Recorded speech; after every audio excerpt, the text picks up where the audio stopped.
साहित्य अकादमी ने 20 भाषाओं में अपने वार्षिक साहित्य अकादमी पुरस्कार की घोषणा की है।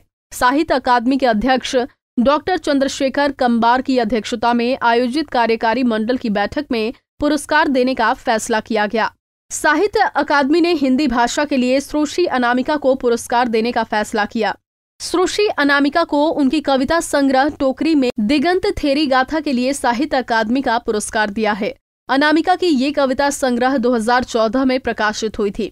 वहीं मैथिली भाषा में डॉक्टर कमलकांत झा को उनकी कहानी गाछ रसूल अच्छी के लिए साहित्य अकादमी के पुरस्कार से सम्मानित किया गया। वहीं उर्दू भाषा में रचित उपन्यास अमावस में ख्वाब के लिए हुसैन उल हक को साहित्य अकादमी के पुरस्कार से सम्मानित किया गया है। हिंदी, मैथिली और उर्दू भाषा में साहित्य अकादमी पुरस्कार बिहार के साहित्यकारों को मिलना राज्य के लिए गौरव का विषय है। वहीं अनामिका को साहित्य अकादमी का पुरस्कार मिलने से मुजफ्फरपुर के माधोपुर सुस्ता गांव में खुशी की लहर है। अनामिका के करीबी रिश्तेदार और उनके गांव वाले एक दूसरे को मिठाई खिलाकर जश्न मना रहे हैं।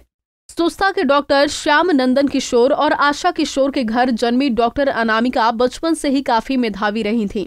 बचपन से ही कई पत्र पत्रिकाओं में उनके आलेख छपते रहे हैं। डॉक्टर अनामिका के पिता श्याम नंदन किशोर बिहार विश्वविद्यालय के वाइस चांसलर रहे थे और मां आशा किशोरी भी जानी मानी लेखिका रही हैं। डॉक्टर अनामिका के करीबी रिश्तेदार गांव में ही इस पुरस्कार का जश्न मना रहे हैं।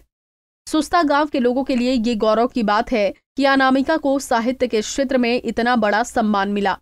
डॉक्टर अनामिका की बहन के लड़के अभय नंदन सहाय ने बताया कि वो लोग बेहद खुश हैं। अभय ने बताया कि डॉक्टर अनामिका बचपन से ही टैलेंटेड थी। उनकी पढ़ाई चैपमैन और MDDM कॉलेज से हुई थी। बाद में अनामिका उच्च शिक्षा के लिए दिल्ली चली गई। महसूस कर रहे हैं, वर्णन नहीं कर सकता।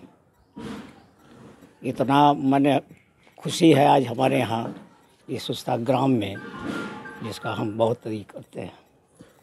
उनसे कैसे संबंध आपके रहे हैं? वो हमारे नाना हुए डॉक्टर श्याम नंदन किशोर, और डॉक्टर अनामिका कुमारी हमारी मौसी हुई।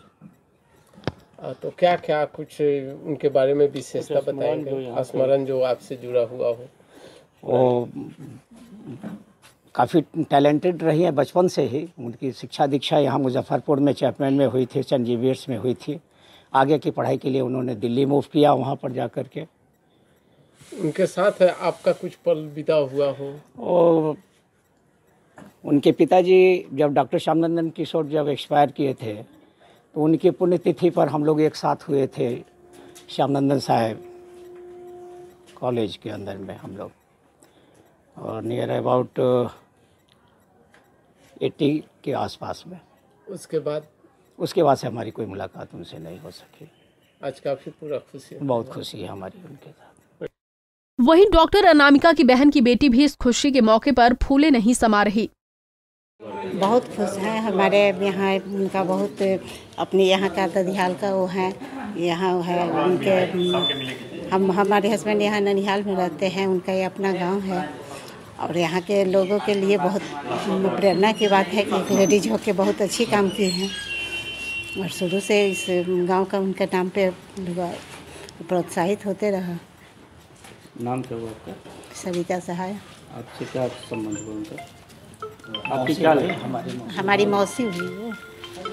वहीं रोशन नाम के ग्रामीण ने बताया कि डॉक्टर अनामिका ने गांव का नाम पूरे देश में रोशन किया है। उन्होंने कहा कि डॉक्टर अनामिका की सफलता से परिवार के साथ ही गांव और समाज भी गर्व महसूस कर रहा है। हमारे लिए बहुत ही गौरव की बात है। ऐसे भी हमारे गांव की जो परंपरा है, बहुत ही हमारा गांव वैभवशाली रहा है। शुरू से यहाँ बहुत ही विद्वान लोग पैदा हुए हैं। आज डॉक्टर अनामिका जी जो हम लोग की बुआ हैं, गांव की बेटी हैं, उनको जो साहित्य अकादमी का इतना बड़ा पुरस्कार मिला है, उससे हम सब गांव वाले काफ़ी गौरवान्वित हैं। वो विलक्षण प्रतिभा की धनी थी। बचपन से ही उनका लगातार पत्र पत्रिकाओं में उनकी कृति छपती रही है, और वह उनके पिताजी डॉक्टर श्यामनंदन किशोर उर्फ कवि किशोर के नाम से प्रचलित थे। बिहार विश्वविद्यालय के वो वाइस चांसलर रहे हैं। और उनकी माता जी वो भी आशा किशोर जी बहुत प्रख्यात कवित्री थी। बिहार भर में के सभी लोग उनको जानते हैं। आज हमारा पूरा गांव बहुत गौरवान्वित महसूस कर रहा है। बिहार हमेशा से साहित्यकारों के लिए उर्वर भूमि साबित हुआ है। डॉक्टर अनामिका, डॉक्टर कमलकांत झा और जनाब हुसैन उल हक जैसे साहित्यकारों से आज की युवा पीढ़ी जरूर सबक लेगी। पंजाब केसरी टीवी के लिए मुजफ्फरपुर से संतोष तिवारी की रिपोर्ट।